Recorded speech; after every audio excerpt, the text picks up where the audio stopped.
How about them Well, I think Cowboys? not. It's I your boy think. Big Cool. Mouse. Oh, go ahead, Mouse. Baker. We My bad. live, bro. My bad. Go ahead. What up, YouTube? This your boy Big Cool coming to you from Colossal Boxing Talk. We here with another Google Hangout. We got some special guests, some former members, some current members here. They all around fashion and form. So I'm gonna let them introduce themselves. Whoever want to talk, go ahead. What's up? It's your boy CJ Goodfellas here with my former team. Still fuck with them. It's your boy Mouse. Charlotte in the building. You dig? What's up, Mr. Tavares, man? Long time no holler, man. Okay, go on.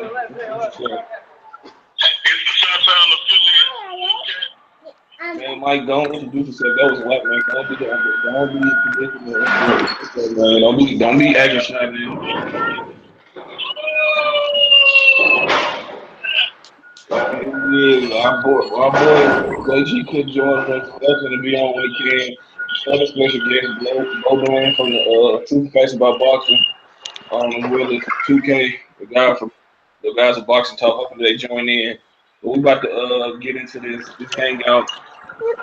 As you know, we got a major fight this weekend between the consensus #1 guy in the light heavyweight division, the Crusher Sergey Kovalev, taking on two-time super middleweight champion and former Olympic gold medalist Andre SOG Ward, in a fight that's been highly anticipated for the last 2 years, it seemed like, and now we finally get it. It comes to fruition Saturday night, tomorrow on the way in.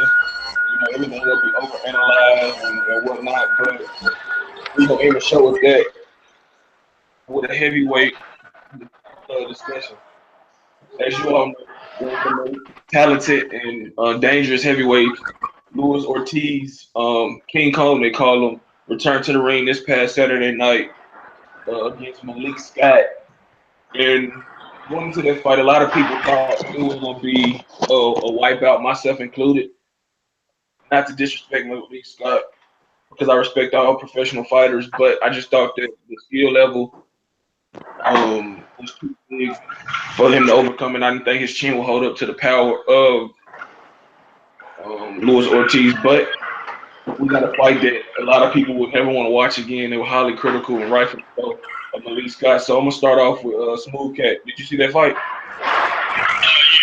caught the replay of it. I didn't see it live because What are your thoughts on that fight? I mean, I like him from fighter, but that was fucking embarrassing. I expected a lot more. I mean, he just looked like he was there to not get knocked out and to get a paycheck. That's what he looked like to me, honestly. All right. What do you think about Ortiz? He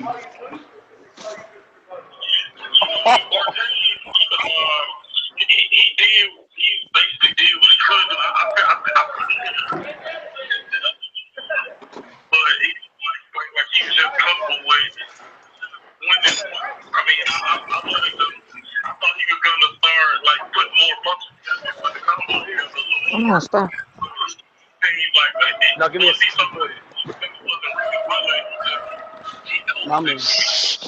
Did you see anything that Malik Scott did?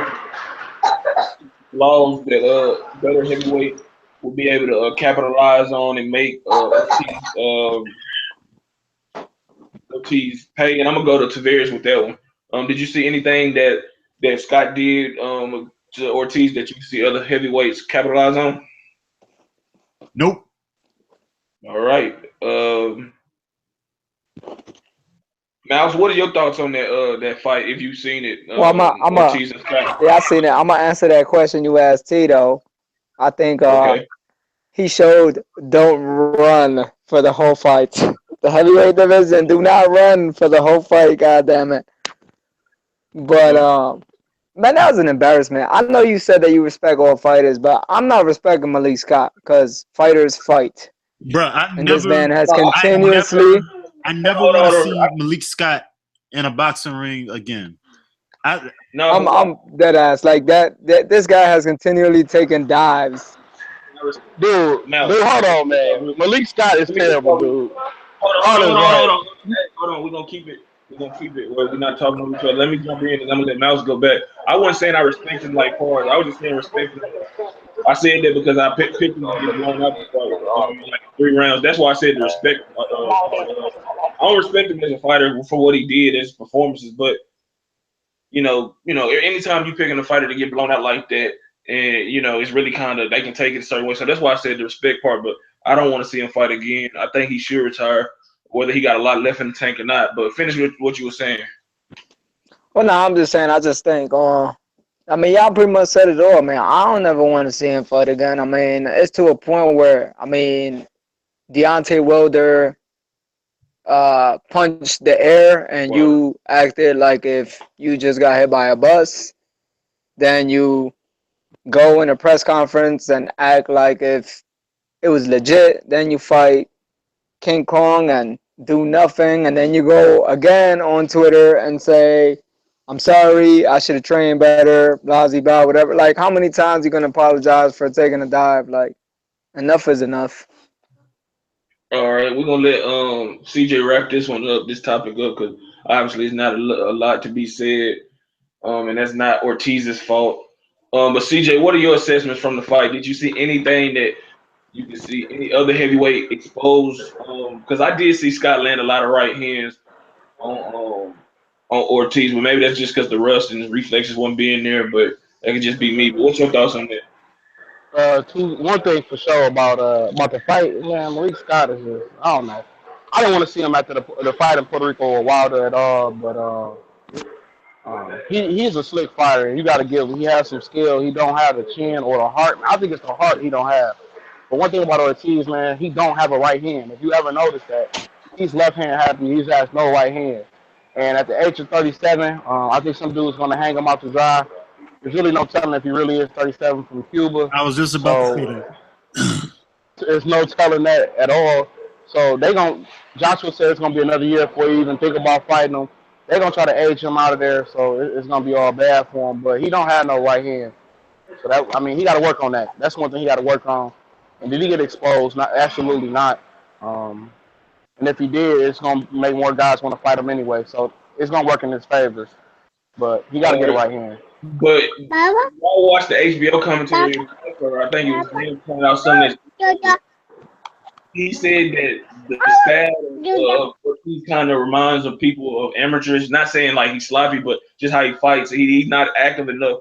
Do you see any heavyweight that's one of those active guys that you can see out hustling him and surviving for 12 rounds, or do you think he need to step up the pace, or you just think you're gonna just chalk this up as him shaking off the rust? Definitely shaking off the rust. He been inactive, but he does have an amateur style. You cannot beat top guys like Vladimir Klitschko. Well, he's not the top guy no more. Or at least the Tyson Fury with just one hand. He has to develop the other hand. The right hand has to get developed in some way or some form. But he does have an amateur fighting in bursts. But as a heavyweight, you can't get away with that because heavyweights don't have a high volume of output.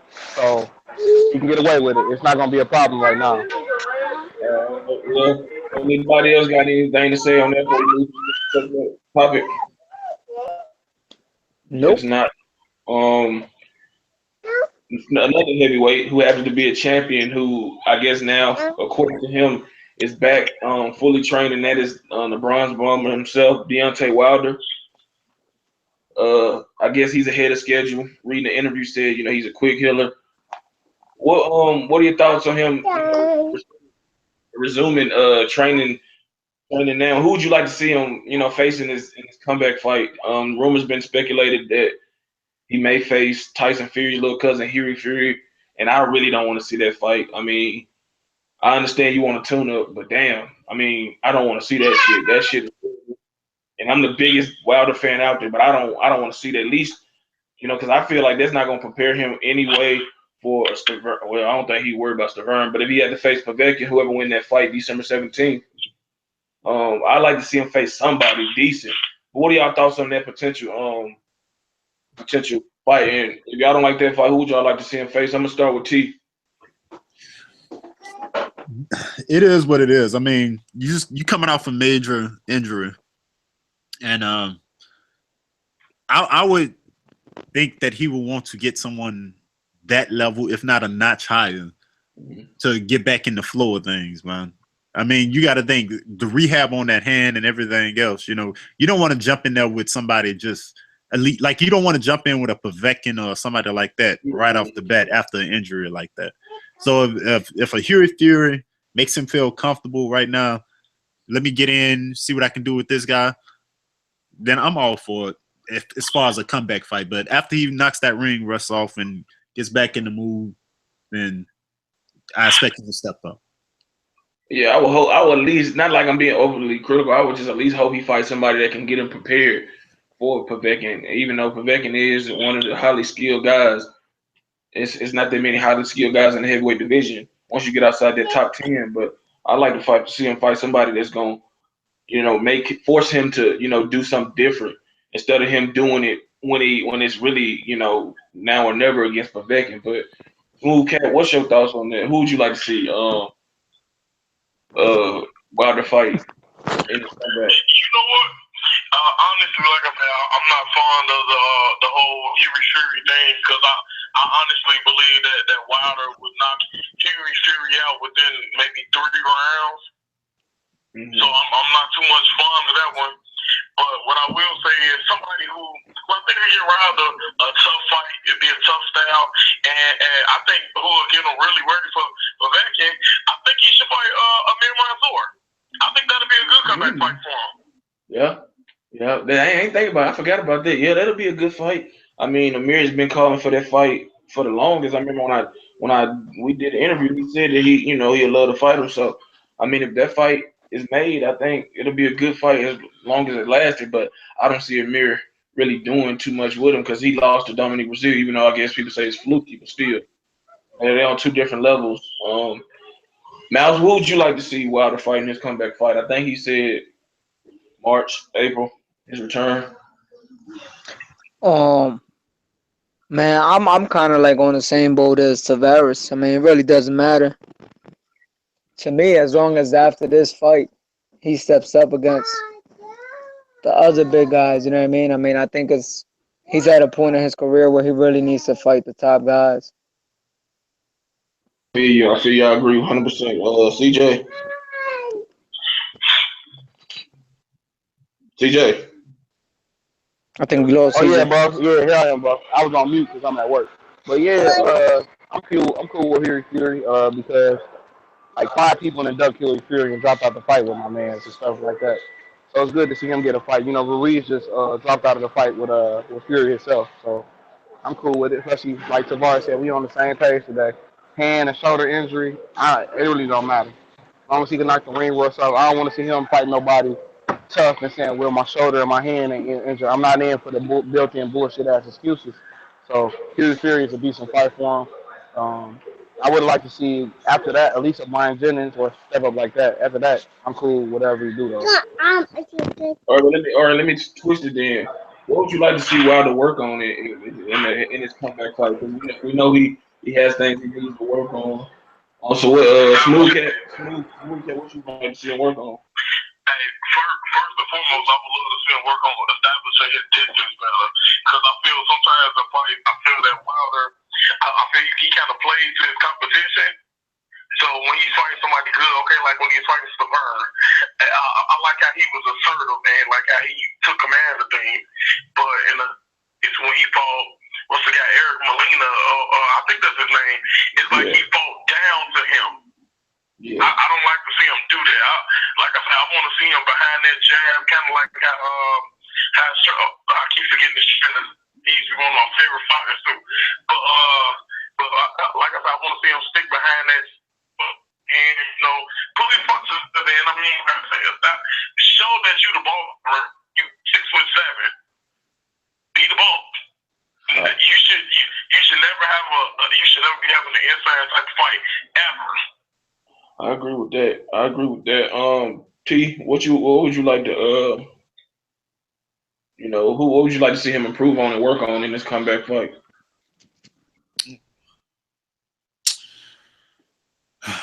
There's so much room for Deontay Wilder to grow, man. It's scary. because the dude has only been boxing. He's not even been boxing for 10 years. I don't think yet, bro. I'm combining No. and pro. You know, it's so much. This dude has the potential to be the best heavyweight in the world. He really does. But I like the improvement I've seen in his last few fights. I think he gets away from his jab too much sometimes. I think he gets away because he has an outstanding jab when he uses it, but he gets away from it too much. I mean, he has a lot more to be offered with his defense as well. I think he needs to work on his defense as well. But there's so much I can say he needs to improve on, but what he does pretty good right now. And I think he'll progress over time anyway. So yeah, Mouse, what about you? What would you like to see him improve on? Man, Tavares keeps stealing my answers, man. But yeah, I mean, I'm pretty much on the same boat, man. I think there's so much to improve with him because of what Tavares said. He hasn't been boxing, you know what I mean, like other guys that have been there since they were young, you know. So, I mean, at this point, though, I mean, does it really matter as long as he's knocking people out? Yeah, I mean, like, I mean, it do matter because he ain't. no, but I mean, like on a tune-up fight, you know what I'm saying? Like, you talking about a tune-up fight? I mean, they really not gonna work on. You know what I mean? Like, I think that's something that they need to do in this training camp. I think come fight night, I think the biggest, you know what I mean, thing they can work on is that ring rust and, you know, the shoulder and whatnot. I don't really see them working on anything else during the fight that can improve for the future. I think that's an internal camp thing that they need to work on. CJ. Like Tavares said, it's a lot of room for growth for him because he ain't been boxing probably not even 10 years. But I think his punch variety can get better.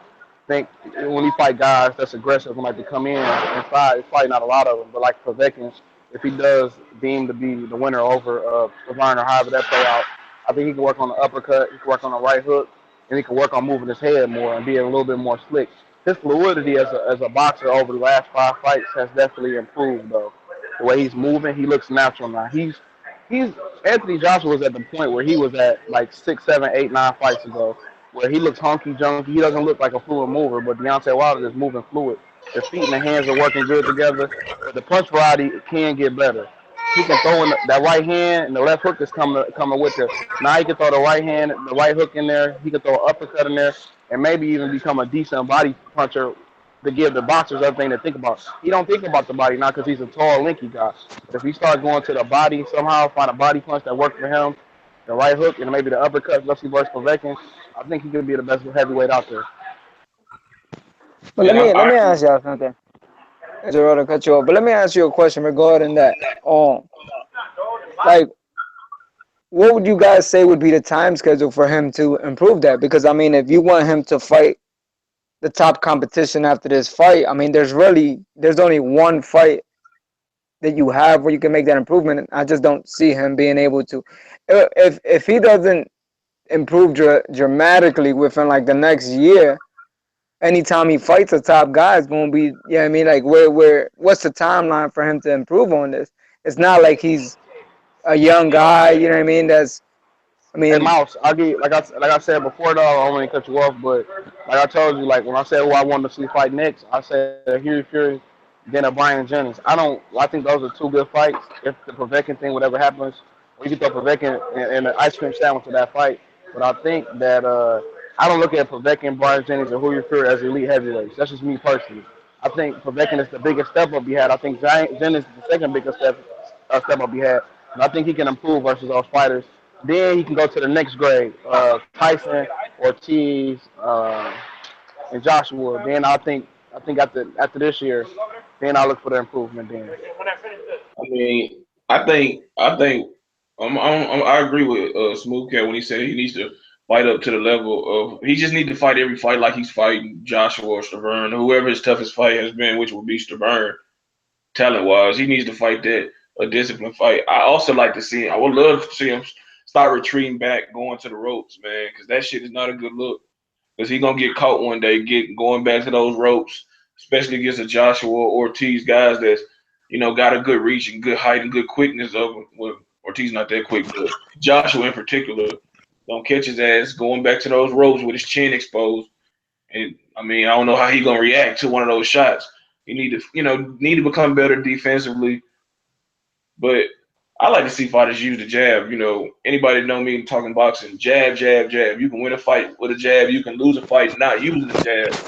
I think he has the reach, he has the height, he has the speed and power, athletic ability. And you can tell he's it's starting to come easy like a rookie quarterback or a rookie player in the NFL or college. You stepping up to that next level. Once the game, slow down for you, everything comes much easier. And I think that he showed that everything is starting to come naturally now. More, he don't have to second guess himself. So I think he just needs to focus on, getting the job done, staying consistent, taking what he, working, the work he's doing into the gym, into the ring. And I think, like I said, I still got faith that he'll be the best heavyweight in the world. But if you don't improve on those things, especially defensive wise, he's gonna come up short. But we all got high hopes for Wilder. And, we'll talk more about him when he has a fight scheduled. But on to the next topic. We still going to keep it in the heavyweight division. We're getting closer to the big discussion. But what do y'all think about Berman Stavern failing a drug test, even though it wasn't for like a steroid or HGH, still was on the banned list? What do y'all think about that? And Povetkin and his team still want to go through with the fight? I'm going to start with T. That ain't no big deal to me. I mean it in so many ways, bro. I mean, what he popped on was some over-the-counter shit. That happened. It was some over-the-counter shit. It was a mistake. I think everybody realized it was a mistake. It was a small trace in the system as far as I heard, but it was some over-the-counter shit. Something that me and you probably can go pick up tomorrow and, it was something that he probably didn't know. The only thing he's at fault is not taking the time to make sure, none of the ingredients was on the ban list or whatever, but that's the thing about a lot of this over-counter stuff these athletes are taking and stuff. Sometimes it may be a small amount of such and such that'll cause or trigger a positive on a test, So it was nothing major. It was nothing like illegal as far as like, you're not supposed to get it like for the average man. It was just something that he took over the counter and, he popped out for it, but it was nothing big. It wasn't like melanonium or whatever. I agree with you. Anybody else got anything? Because I don't really got too much to say on it. Just wanted to get y'all thoughts because y'all might feel different from me and Tavares. Mike, you got any thoughts on that? You know what? This is one of those situations. I think, I don't too much have much to say about Stavern getting caught up. I just think Team Povetkin is they taking shots at Wilder with the still going on with the fight thing. They basically trying to say like, you see, okay, he had a banned substance. We still gonna fight him type stuff. I mean, it's typical boxing bravado. But I mean, it ain't nothing major. I just look at it as, all right, we'll get a fight. We see who win. The winner gets Deontay Wilder once he beats his tune-up. So I ain't got much to say on it. Man, why they talking that shit? I mean, to me, this is last laugh. He gonna put Povetkin on his ass, and he ain't gonna get up without the help of somebody. This is not something that I will put Stavern in the dirty fighter category. You know what I'm saying? Yeah. This was like an honest mistake. You can tell when somebody purposely and maliciously did something, or it was an honest mistake. And this was one of those honest mistakes, like, oh, I didn't know. This is nothing malicious about this. The whole story has nothing malicious about it. They just tell you something about Povetkin, man. He make motherfuckers do shit that they don't even want to do because he a damn cheater. So anybody damn Wilder got to watch out because Povetkin got a fucking curse or something on somebody. Motherfuckers start popping positive for shit. But CJ Maps, y'all got any thoughts on this? Nah, I think y'all covered it all. I mean, I ain't got much on the Stavern Povetkin thing. I think, honestly, I just think Povetkin took the fight because I think it's a revenge thing. I think they trying to tell Wilder, something about it. Shit, I just heard about it. I ain't read up on about it, but if it was an honest mistake or not, what goes around comes around to protecting her ass. Um, that's what it is. You know what I mean? He want to continue to go on. I just don't want to hear no more built-in excuses. I know that might be a thing for this show. I just don't want to hear it. You lose, you lose. You could have stopped the fight, but like I said off here, he couldn't stop 2 fights in Russia. Then he'd be done. Nobody buy another fight. The Wilder fight, he fucked up. Not even though it was the Brown fight, he fucked up. Nobody want to buy no more fights from him. So he had to save face. He couldn't rob the fans again. So he got to go through with it. He built his own bed. I'm done. I feel you. I feel you. Damn, what was the next topic? We about to move on to the next topic. Damn, what the fuck I said? Well, hold on. All right, I got you. Okay, It was the Shields. It was the Shields, Jarrell. Or Pro No, I did don't it. think it's her. She'll go. What? Oh no, it's the Gennady Golovkin trying to get called for. Okay. All right. Yeah. Good looking out, Mouse. What do y'all think about somebody's favorite fighter up here? I don't know who. Oh, He's trying Smooth to Cat. lure out. He's trying to lure out Carl Froch, the Cobra, to come tangle with him in the ring. What are y'all thoughts on this shit, man? Because I thought he was supposed to be fighting Danny Jacobs. I think Smooth Cat should go first. What's Yeah, Smooth Cat? Smooth Cat. We'll hear about your favorite fight. Come on, man. One of the biggest knocks on Gennady Golovkin is everybody keep trying to say he's not fighting the type of people he's supposed to be fighting, right? Mm-hmm. So, I mean, and then I actually, while we was just on this, I was just looking on Facebook and I'm looking at people, Gennady Golovkin doesn't deserve to call him out. He doesn't deserve to fight him. This is my thing. I mean, see, okay, if it's going to be one way, you got to make it one way. You can't have both ways. You can't talk shit about his resume, but then also talk shit when he's trying to lure a top-notch fighter to fight him. But why he trying to lure? A 2-year Like I don't want to get in an argument with you, bro. But I'm gonna tell you this. Hold on, Like, I don't want to get in an argument with you, but about the whole thing though, he said he didn't want to move up to 170 to fight Frost before. Then he said he didn't want to move up to 68 to fight Ward. He wanted Ward to come to 64. Then he was gonna move up to fight Chavez Jr. at 68, but he got beat by 5-4. I don't understand which one is it. Then he want to move up for Daguerre to 68. I mean, he's just picking and choosing his fights. At this point, that's all I want to say. But no, my thing is, man, Mike, I agree with what you're saying to a certain extent. But Carl Froch ain't fought him so long. He's not a top fighter no more. Nope. He's not a fighter no more, period. So, I mean, him luring, that's like Wilder trying to lure Vitaly Klitschko. No, you don't get no credit for beating Vitaly. A dude ain't been fighting a year plus or whatever it is. You don't get no credit for that. Carl You know what I'm saying? ain't So fought in 2 years, bro.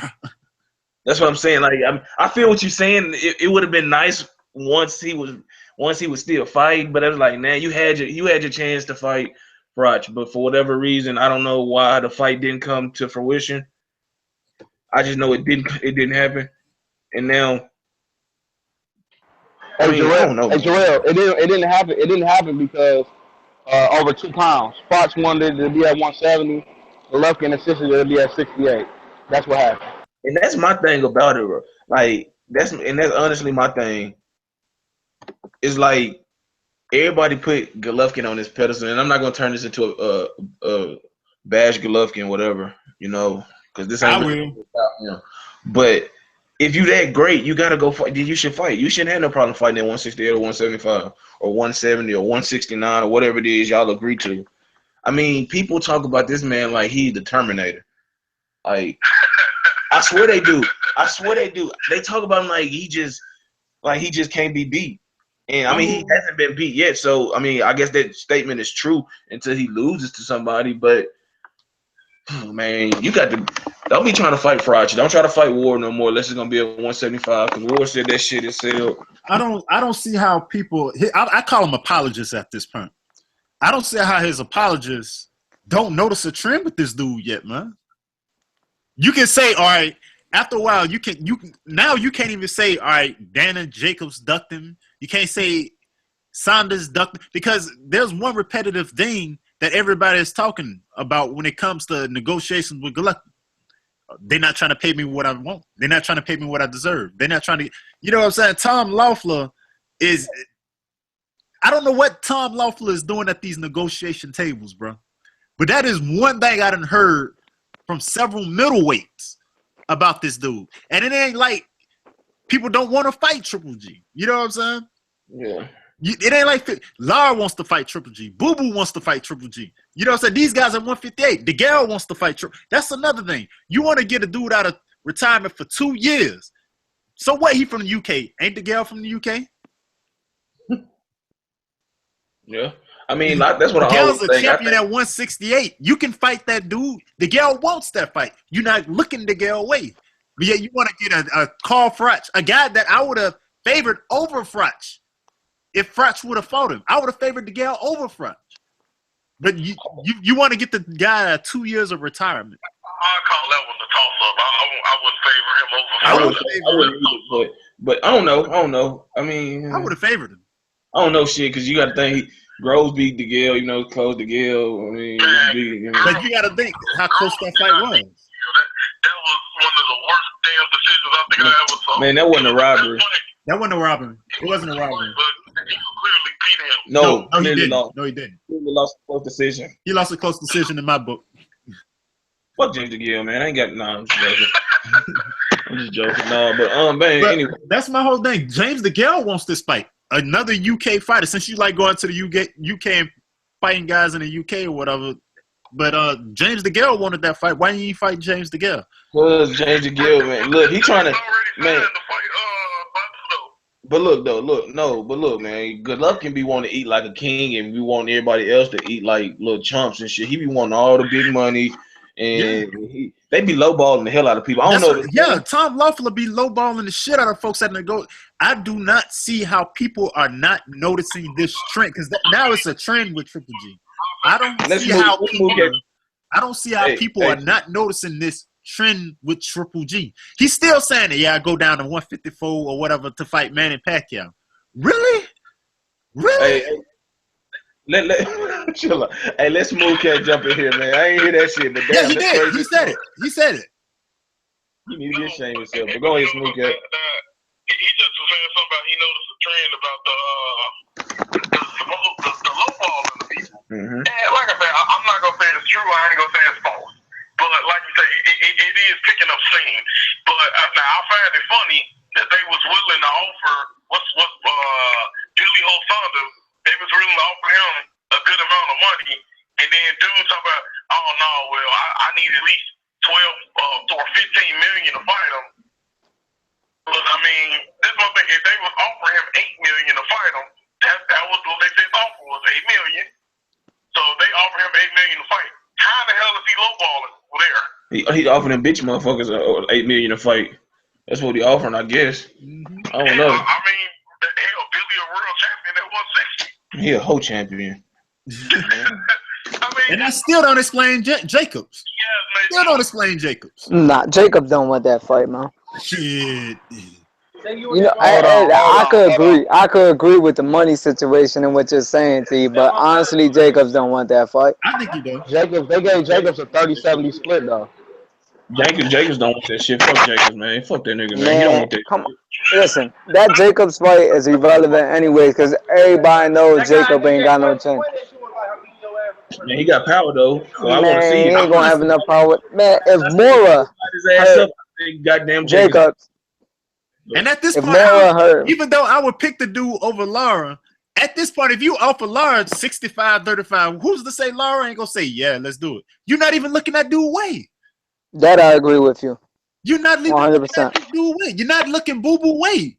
You're not looking at boo-boo. Boo-boo is spotty. He'll fight here and there. He will take that fight, but you're not even looking these dudes' weight, bro. Nah, Boo Boo gonna have to fight somebody before he talking about some. I mean, I ain't gonna say like Golovkin up here, but I mean, shit, Boo Boo got to fight somebody. That ain't no fight you want to go in and be fighting 1 month, then you fight off a year. What? You got his name on your resume, and he will probably be the best name on your resume. Yeah, I mean, right? Yeah, but then true. I mean, I don't know, man. You got that speaks a lot. You got 3 world titles, but Boo Boo Andrade is the best name on your fucking resume.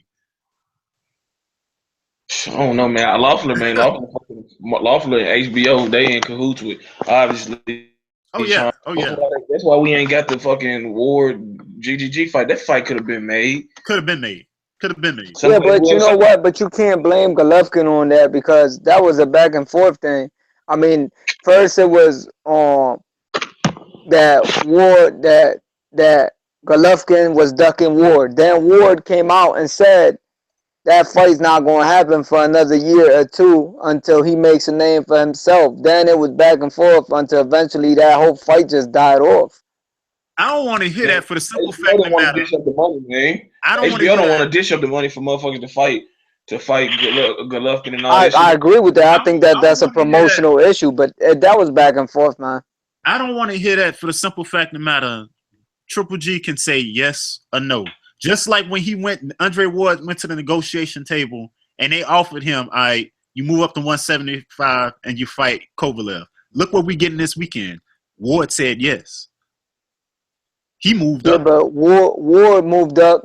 Ward been moved up. I mean, it's not like he just moved up to 175 and fought Kovalev right off the bat. He moved up to 175 and fought like 2 or 3 fights before he fought Kovalev. Yeah, but you had. But at least he's shown. But look, man, at least he's shown the willingness to do that. Exactly. You got. No, I agree. I agree. I agree 100%. What makes it hypocritical? Because you got Triple G trying to sneak up behind Ward's backyard that whole time. He almost had that Chavez. I remember the poster scene with him and Chavez Jr., bro. I remember the poster. Everything was good to go to that fight. You know what I'm saying? He was trying to sneak in his man's backyard that whole time. But yet, bring it to you. What you say? But see, man, you breaking up, bro. Hello? I think we lost him. Oh no. But yeah, I don't know, T. But T, I mean, I know what you're saying, but I don't think that was in his backyard that whole time, bro. I understand that, but I think that goes beyond Golovkin. I think now you're talking promoters, and I think Loeffler and all and just GGG's team as a whole. Yeah, because it's the same. It's the same thing. Say yes. I understand that, but it's the same thing with Canelo's camp. Canelo can say yes, and people don't hound Canelo like they do, and De La Hoya is the one that doesn't want him to step up and fight people. Here's the thing about it: who has the better resume at this point? Canelo's what, 25, 26? Who has the better resume, Canelo or Triple G? A real nigga, man. No, he hasn't. He's been like 175 fighting 140 fighters. Look, man, he fought Floyd, he fought Trout, he fought Laura. And Floyd schooled him. Yeah, I mean, which I'll give him Floyd, but he fought Josecito Lopez, who was a 140 fighter. Look at the circumstances with Josecito. He was supposed to fight Paul Williams. Paul Williams got into a motorcycle accident. So you fight somebody at your weight class. Hold on.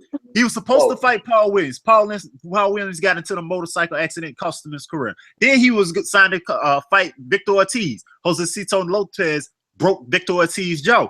That's how he ended up with Josecito Lopez, that fight. Did I give it a pass? Yeah, I gave it a pass because this was the third. This dude was literally his last option for that date. And the Amir Khan fight. The Amir Khan fight. He fought your Puerto Rican brother. Huh? Fought your Puerto Rican brother. I know you hate Cotto, but he fought your mother. Who? Canelo? Yeah, but you know that had to happen eventually. I mean, Canelo went. He fought for that 160 belt. I mean, that was more. I mean, where did Amir Khan fall into that? I mean, this guy continually fought smaller opponents, and he makes his own. Canelo. I mean, he's made his own weight class. I mean, he was being a real nigga, but now he ain't being one. But the point is, he done fought some killers and some. Yes.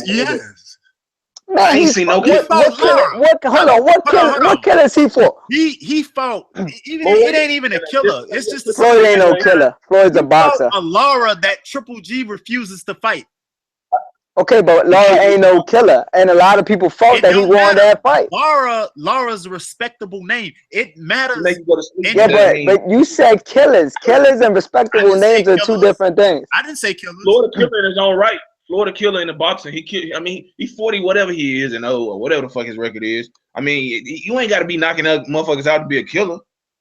I mean, man, Laura ain't killing nobody. He running around. He ain't killing. I mean, I give you that Laura is a name that you want to have, but I mean, let's be honest. But a lot of people fought that Laura won that fight too. I felt Lara won the fight. I felt it. I didn't expect Canelo to fight Trout, but I thought Trout beat Canelo too. You know what I mean? I thought Trout had just came off a big win against Cotto.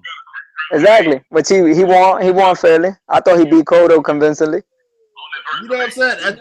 You gotta give. But what I'm saying to you is Canelo fought Angulo when Angulo was way past his prime.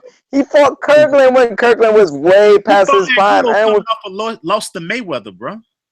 Man, Angulo was way past his prime, bro. He fought Angulo coming off a loss to Mayweather. Yeah, but Angulo was coming off that loss to Lara, no? Man, look, I'm sorry, Andre and Sergey. I shouldn't have brought up Triple G name because y'all gonna be linked. Fuck niggas not fighting each other, and real niggas fighting. I don't know what it is, but anyway,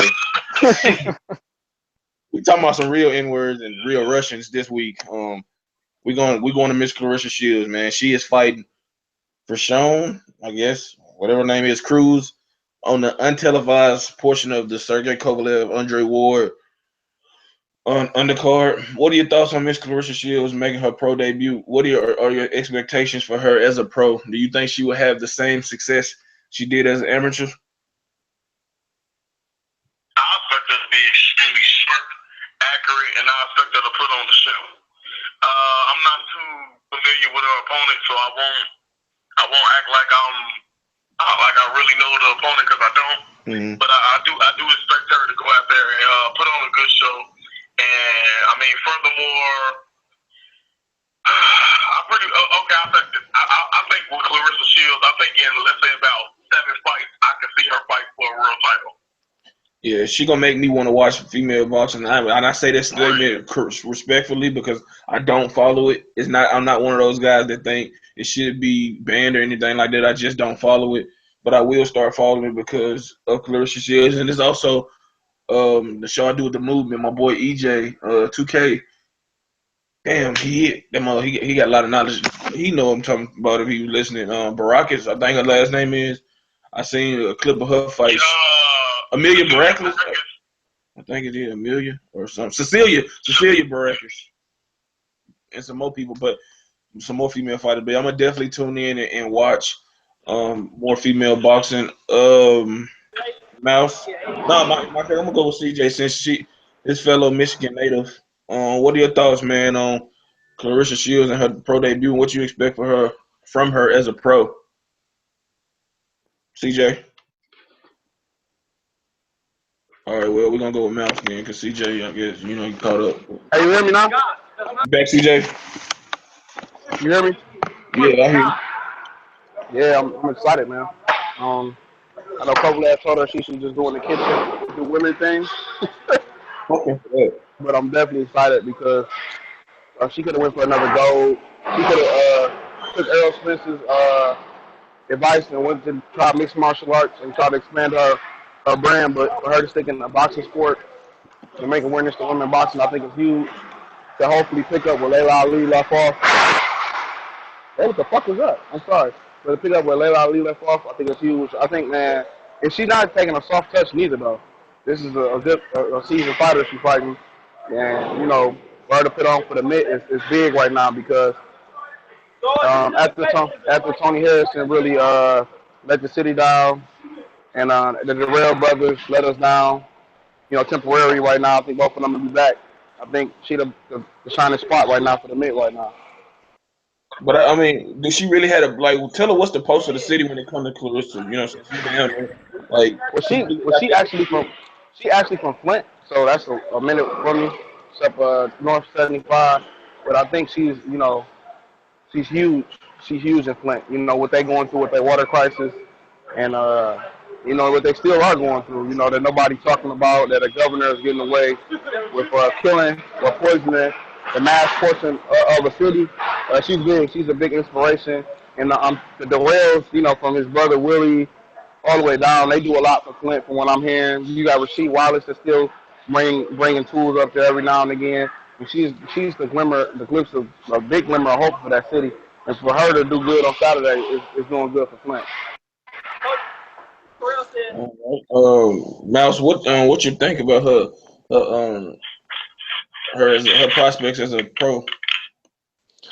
Man, I think she gonna be good, bro. I mean, like real good. I mean,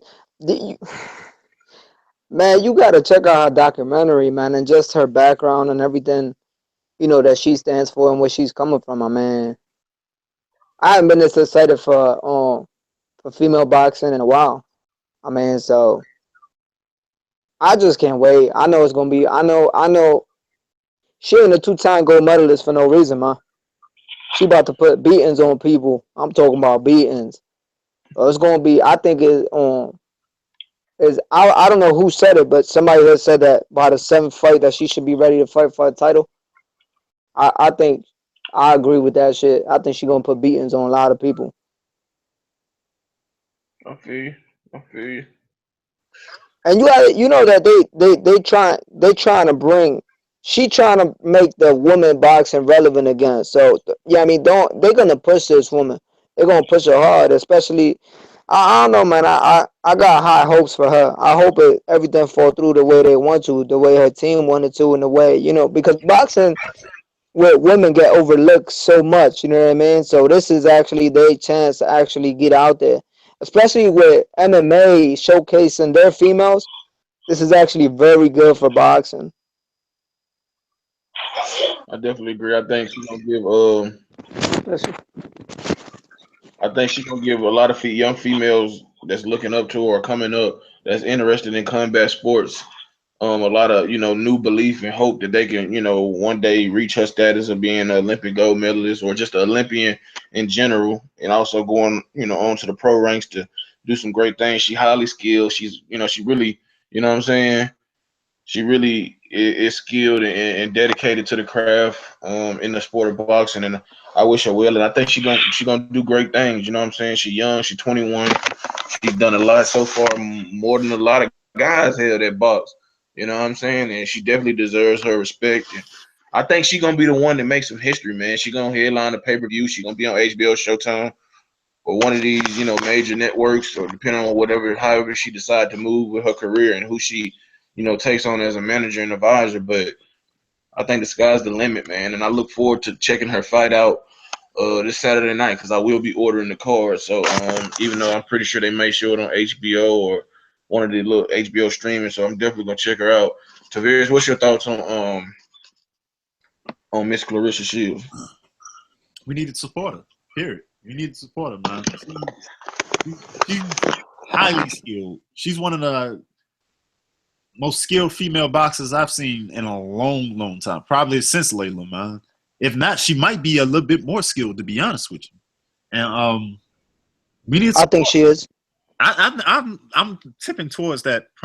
Like I said, I gotta see her in the pro ranks first. Accomplish a little bit more, but accomplish something in the pro ranks before I give her that status. But she's a real deal, man. And if they promote her right, she's gonna be she is already damn near the face of female boxing, and she hasn't even had her first pro match right now. So if there's a person that can put it back on that platform, it'll be her. And if she's promoted right and she's publicized the correct way, we got big things to look for from her. For real. And her opponent is also making her pro debut too. So that's super middleweight. So. Hey, I just got some interesting news about her division. They say it's out of the entire division, it's only two fighters with like good records. A woman named Nikki Adler and Zita Zatko. So I mean, that basically says, like I said, I pretty much said 7 fights, and I can pretty much see her as fighting for a title in that division. So those are the two names that she'll be chasing after. All right, before we go to the final topic, Houston beating the shit out of Louisville, 31-0. Yeah. Anyway, Really? yeah, 31-0 in the second quarter. Yep. I seen that. Come on, man. They probably gonna come. I think Louisville come back, but we're gonna keep it back on topic. Now here we go. Anybody want to talk about any undercard on the Sergey Kovalev Andre Ward, or y'all want to straight go to the main event? Straight go to the main event. Ain't nothing exciting on that undercard. All right. Shout out to Curtis Stevens, and hope we get your knockout. But anyway, I'm gonna say some people. I'm gonna say Smooth Cat and Tavares for last, man, because I want to hear this. Because I know then y'all long-winded. But Mouse, you long-winded too. Y'all all long-winded, but CJ, since you at work, I'm gonna let you start this off, man. I need a quick, or I ain't gonna say too quick of a breakdown, but I need a breakdown of both guys' strengths and weaknesses that you see in your final prediction on this fight. All right, man. Kick it off. Weaknesses both, man. I think Kovalev got the weaker chin. I'm gonna go ahead and say that. I done seen some stuff that people overlook about him, but gonna be key for him. Now Ward knows his IQ, him and Buster Hunter IQ is high as hell, and we all know that. John David Jackson has not yet to be proved as an elite trainer. So Ward knows how multiple ways to take away the jab. Now after the jab, what Kovalev do after that is gonna be key. Ward gonna use his own jab. He gonna try to jab with the jabber. Now Kovalev has a power jab, and Kovalev can box on the outside. But like I told people say Kovalev. When I was talking about Stevenson and Kovalev, people said, well, Darnell Boone was like, well, Kovalev is a lot quicker, a lot faster. There's a difference between being a good athlete like Amir Khan and then being a slick fighter and a good athlete like Bernard and Floyd. Kovalev is not a slick fighter. Andre Ward is a slick fighter. So the more that Kovalev open up and get aggressive, is the more he's going to pay for it. But like I said, when I come about Ward has good variety in punching. He can crack. He got a decent power to get him out of there. He can do it accumulative, or he can pot shot and do 1-2 at a time. That's what he's going to have to do. I think he'll have to put more than one. He got to start off pot shotting to get accuracy and distance with Kovalev. And then in the middle of the fight, to gain more Kovalev respect, after he do all that grappling and holding and whatever he chooses to do, he has to put punches together down the stretch out of there. But that being said, Kovalev is going to win this fight. And I'm going to tell you why. Kovalev will score one knockdown, for sure. If you didn't see Mickey Bay interview on Dante Boxing Nation, he has seen Ward down 10 times in his career. But every time, in the amateurs, Ward has got up to win because he hasn't lost since he was 12 years old.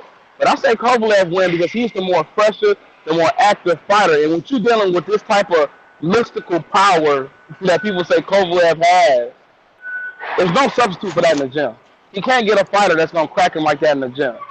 And he hasn't looked like the Andre Ward from the Super 6. He hasn't looked like the Andre Ward from the Chad Dawson. And his career really took a turn when he didn't take the Butte fight. That's when his career took a turn. He's lost a step, but I wouldn't be surprised if Andre did win. I'm going to go with the more active, fresher fighter in Kovalev. But if Andre wins, I'll be definitely happy for him because it's good for him to lose. James Prince has all the confidence in the world in him, who used to manage Floyd Mayweather, if you didn't know. And he would put him and Brian Jennings in any fight. Like you really seen when he put Brian Jennings in with Luis Ortiz when he didn't have to. So he has all the confidence in the world in him. Yeah. And but I'm gonna take Kovalev by unanimous decision by 3 or 4 points. You think it's gonna be a clear dominant decision? I mean, it's gonna be clear. It's gonna be clear.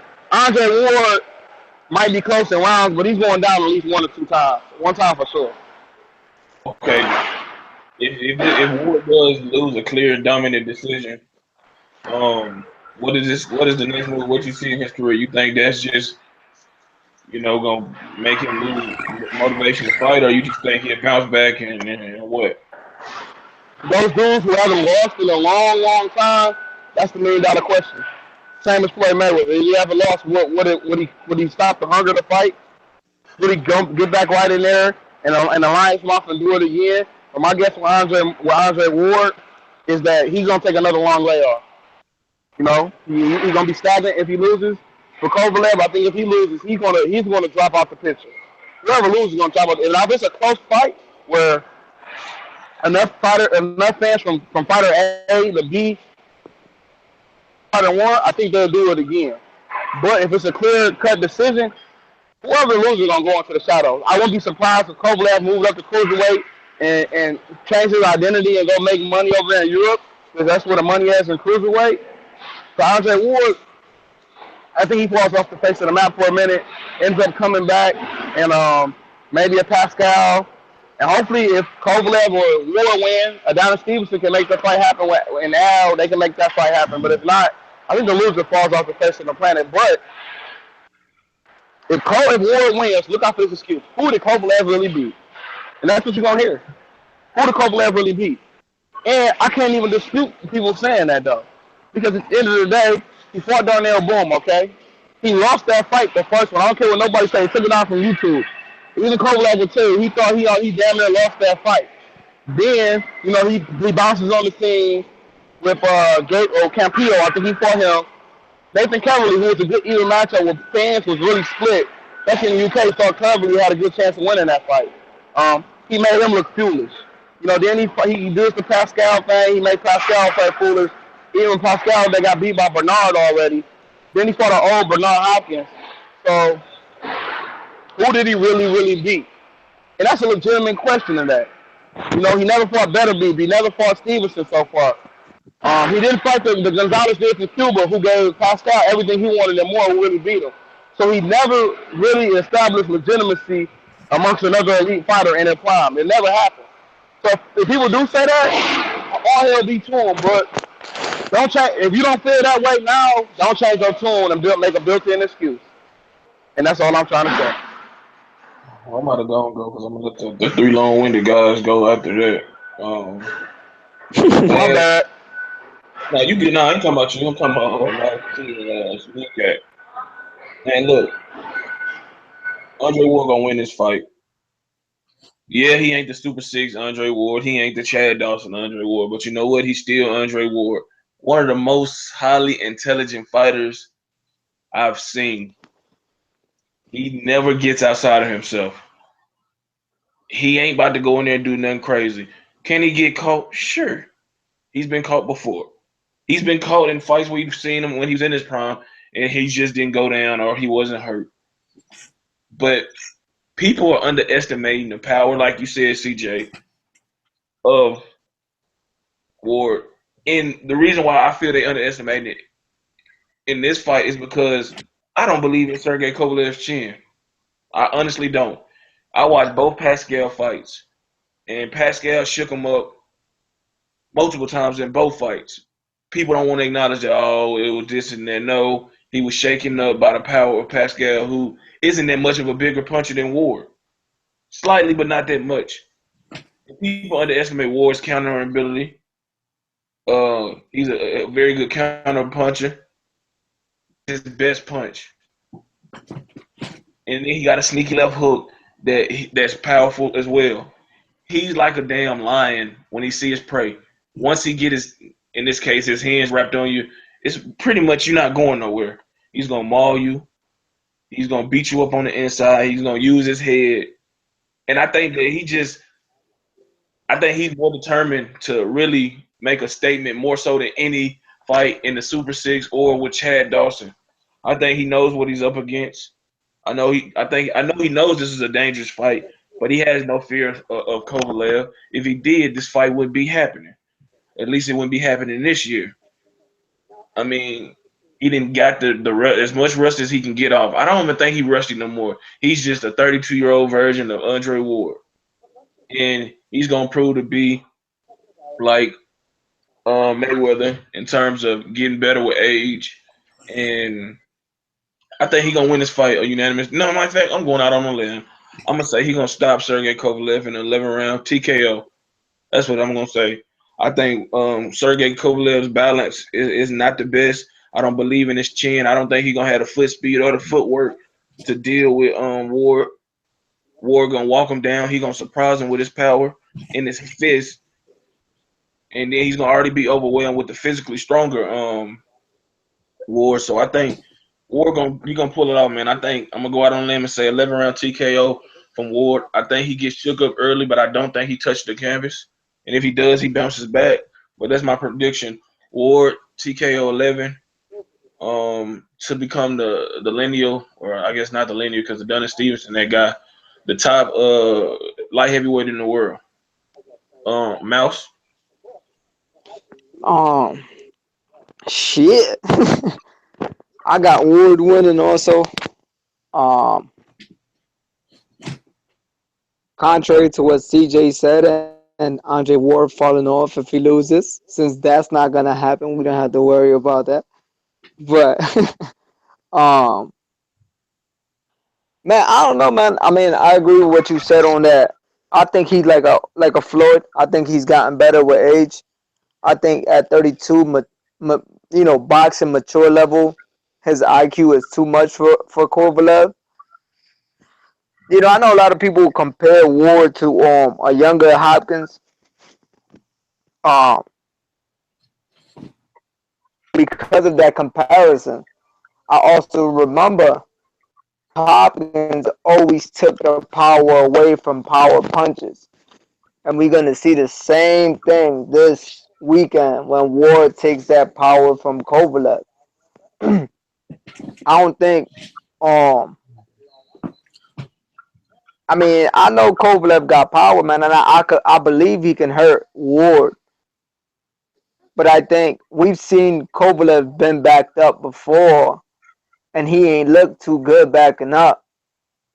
Um, I think Ward may go ahead and surprise some people. I think he may come out and put pressure on Kovalev, and we may see Kovalev off his game. We may not. I'm not calling for a TKO. I think Kovalev is going to last 12 rounds, but I think Ward is definitely going to win a unanimous decision.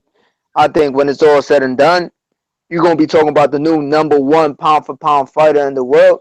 I don't think there's nobody at this time or at this level right now that's better than Ward on any division. I mean, you're talking about a guy who hasn't lost a fight since he was 12. I mean, I don't care what nobody wants to say. I don't care if he took 2-3 years off. He's not rusty. He's already had his tune-ups. He's been planning for this fight for a while. I don't see anything that Kovalev can do besides maybe hurt him, that would offset Ward and anything. So Hey, Miles, what? I apologize. Can I ask you a question? Yep, go ahead. What's my man? I hate butchering people's names. I'm famous for it. Chumbala, Yeah. I forget. Whoever you fought last. Do that give you Yeah, any more Do that give you any more confidence in Ward knowing what Chewbacca did? I'm gonna call him Chewbacca because I know that name. Do that give you any confidence? Because he's training with Roy now, and they want that rematch. So I just want to know, do that fight give you any more confidence in Andre Ward knowing what Chewbacca did that fight? I mean, my confidence for Ward has always been the same. I just don't think, I think his boxing IQ and his boxing ability surpasses anybody at that weight class. It don't matter. I mean, I just don't. I know Kovalev has fought good competition at 75 because you named some good names. And maybe like a year or two ago, I probably would have picked Kovalev. But I think Ward's team know the urgency in this fight. They know what's at stake. I just think Ward's intelligence is going to be too much for Kovalev's power. I mean, and Kovalev has some boxing skill himself. I mean, people overlook that. He's not the greatest boxer, but he does got some boxing ability. I just feel Ward's IQ and ring generalship is going to surpass Kovalev's power. That's just me, though. You know what I mean? So, I mean, my confidence for Ward is 100%. I think I agree with you on that part, and I think the overall IQ of the corner and the fighter, if you add them both together, I think Ward has a huge advantage in that too. Exactly. I mean, I feel like I really do feel where you're coming from with the, you know what I mean? I do feel Kovalev has fought some decent opponents at that weight class. But I also feel if Bernard Hopkins was younger, he would have probably schooled Kovalev. Maybe. I mean, if you really think about it, what put Hopkins underneath was, Matt, once Kovalev hit him, I mean, Oh shit, this is not yeah, exactly. You know what I'm saying? That was it for Hopkins. I mean, it wasn't that he was off his game. He just felt the power and said, I ain't got nothing. Ward ain't gonna do that. He pulled the Victor Ortiz, but he just didn't quit. He was like, damn, he thought to himself, I'm too old for this shit. You remember when Victor, after he got beat down by May Dunn, he looked at him, he was like, look at my face, man. I don't know if I should be doing this, and maybe this is not for me. That's what B Hop said when he tasted that power. He's like, you know what?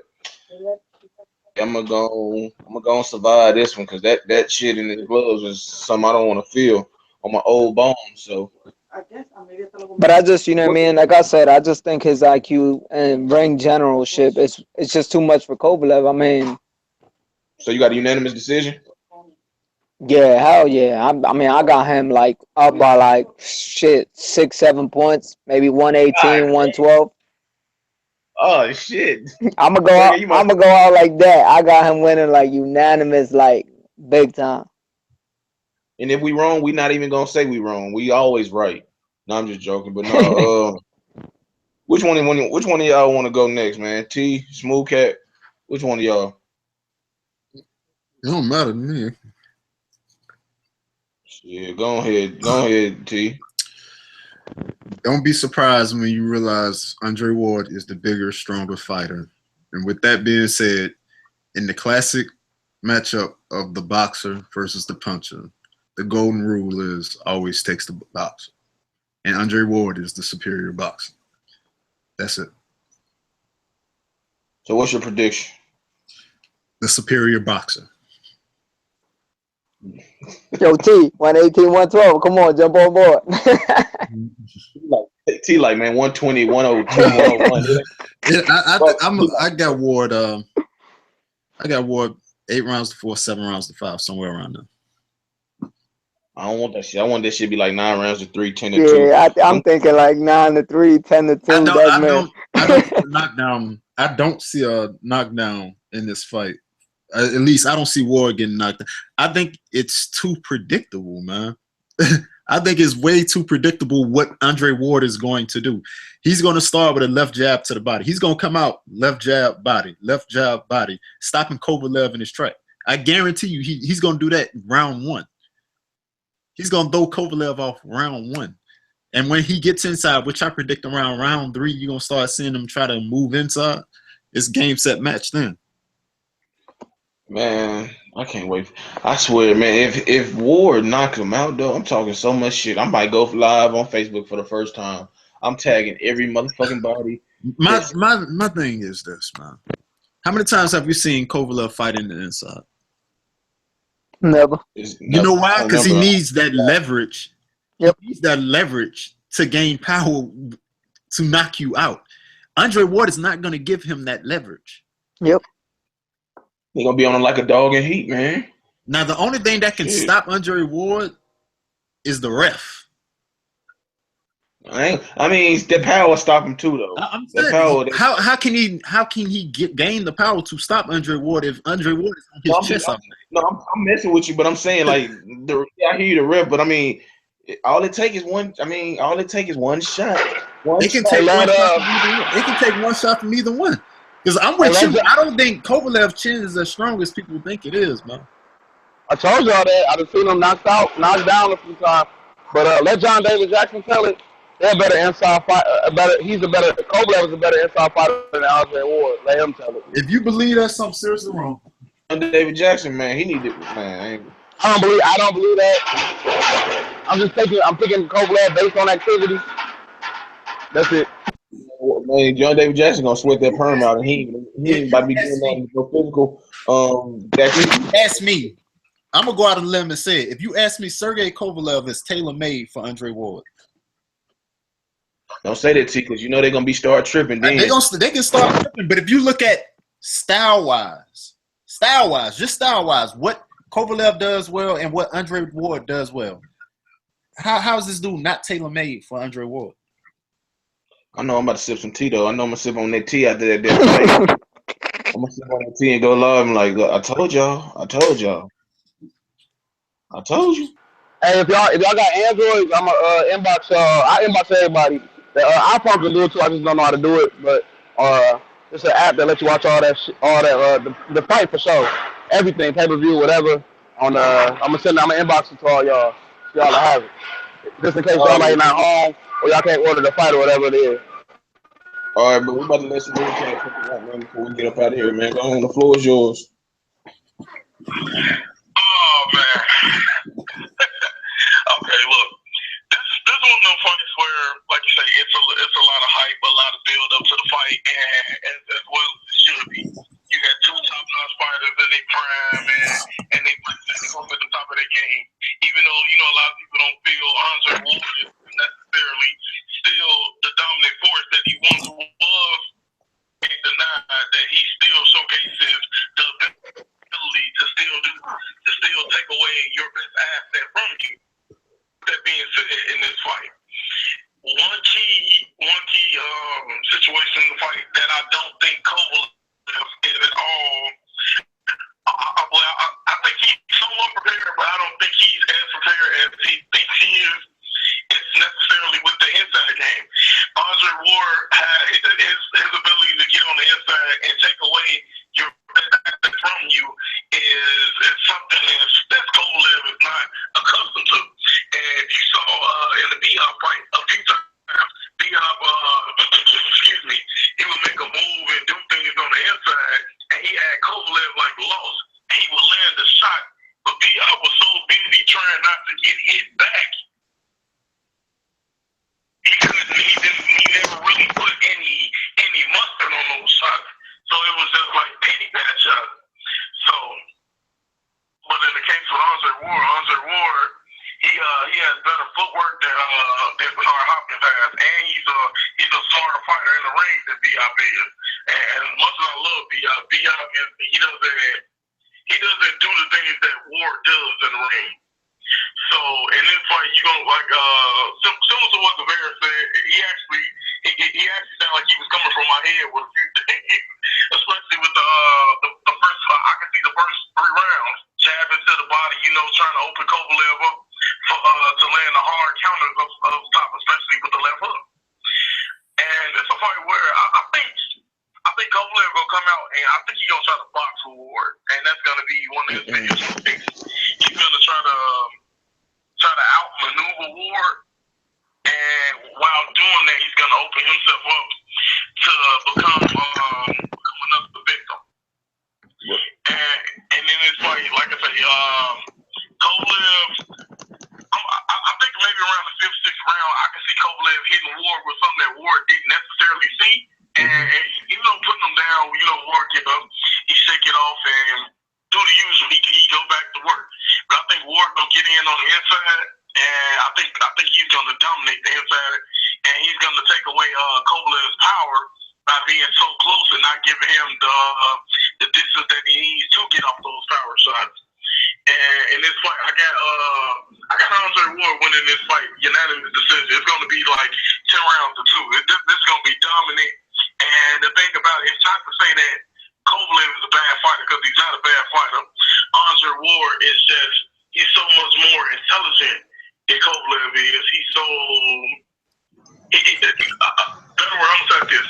In terms of leagues, Sergey Kovalev is not Andre Ward's league, and it will be shown on Saturday night. Andre Ward will win this fight in dominant fashion, 10 rounds to 2. Let the church say amen. There you go. Our boy CJ, he picks Sergey Kovalev, unanimous decision. Everybody else, I got the TKO stopping in the 11th round. I don't really care how Ward does it, as long as his hand raised. Art, you're going to learn to stop betting me. First, it was the Tennessee Titans beating the hell out of them sorry-ass Packers, and now it's Ward beating the hell out of Sergey Kovalev. So I'm going to get that picture ready for you. I mean, you don't bet against me. But there it is, though. We out of here. Appreciate the viewers we have. Like this video. Leave your comments in the comments. Yeah, shout out to the homie Alan J. Kendrick. Like this video. Leave your comments in the comment section below. Subscribe to this channel. Subscribe to the Boxing Clinic. Subscribe to my boy Tavarius Boxing channel. And we're gonna all do some more collaborative efforts. We really gonna get back on it, man. Stay tuned for an interview I did with Peter Quinlan.